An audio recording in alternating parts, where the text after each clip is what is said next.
નમસ્કાર મિત્રો આજની વિડીયોમાં વાત કરીશું દેશ અને દુનિયાના સુપરફાસ્ટ સમાચારની। સૌપ્રથમ વાત કરીએ તો સોના ચાંદી અને ડાયમંડથી આબેહૂબ બુર્સ તૈયાર।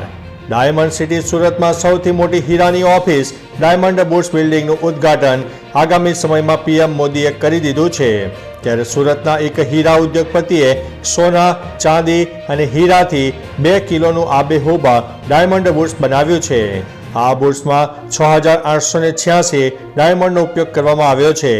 ઉલ્લેખનીય છે કે હીરાના ઉદ્યોગપતિએ આ ડાયમંડ બુર્સને પ્રદર્શનમાં મૂક્યું છે। અન્ય મહત્વના સમાચારની વાત કરીએ તો રાહુલ ગાંધી વિરુદ્ધ ફરી સમન્સ જાહેર થયું છે। કર્ણાટકમાં કેન્દ્રીય ગૃહમંત્રી અમિત શાહ વિરુદ્ધ વાંધાજનક ટિપ્પણીના કેસમાં કોર્ટને આદેશ બાદ રાહુલ ગાંધી ઉત્તર પ્રદેશની સુલતાનપુર કોર્ટમાં હાજર થયા ન હતા। મધ્યપ્રદેશ એમએલએ કોર્ટના મેજિસ્ટ્રેટ યોગેશ યાદવે રાહુલ ગાંધી વિરુદ્ધ ફરી સમન્સ જારી કરવા કહ્યું છે। તમને જણાવી દઈએ કે ડિસ્ટ્રિક્ટ કોઓપરેટિવ બેંકના પૂર્વ ચેરમેન વિજય મિશ્રાએ 2018માં રાહુલ ગાંધી વિરુદ્ધ ફરિયાદ નોંધાવી હતી। આગામી સુનાવણી 6 જાન્યુઆરી 2024ના રોજ થનારી છે। અન્ય મહત્વના સમાચારની વાત કરીએ તો સરદાર પટેલ યુનિવર્સિટીનો 66મો પદવીદાન સમારોહ યોજાયો હતો।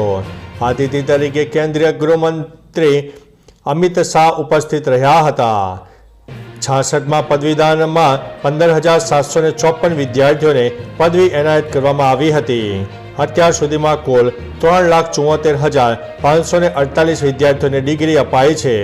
અમિત શાહે કહ્યું છે કે સરદાર પટેલ ન હોત તો દેશનું અસ્તિત્વ જ ન હોત। આ ભૂમિ સરદાર પટેલની જન્મભૂમિ અને કર્મભૂમિ છે।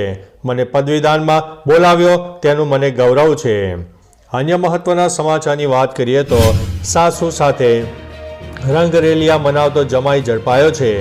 બિહારમાં જમુઈનામાં ગામમાં એક ચોંકાવનારી ઘટના બની છે। સગી સાસુ સાથે શરીર સુખ માણતો જમાઈ ઝડપાયો છે।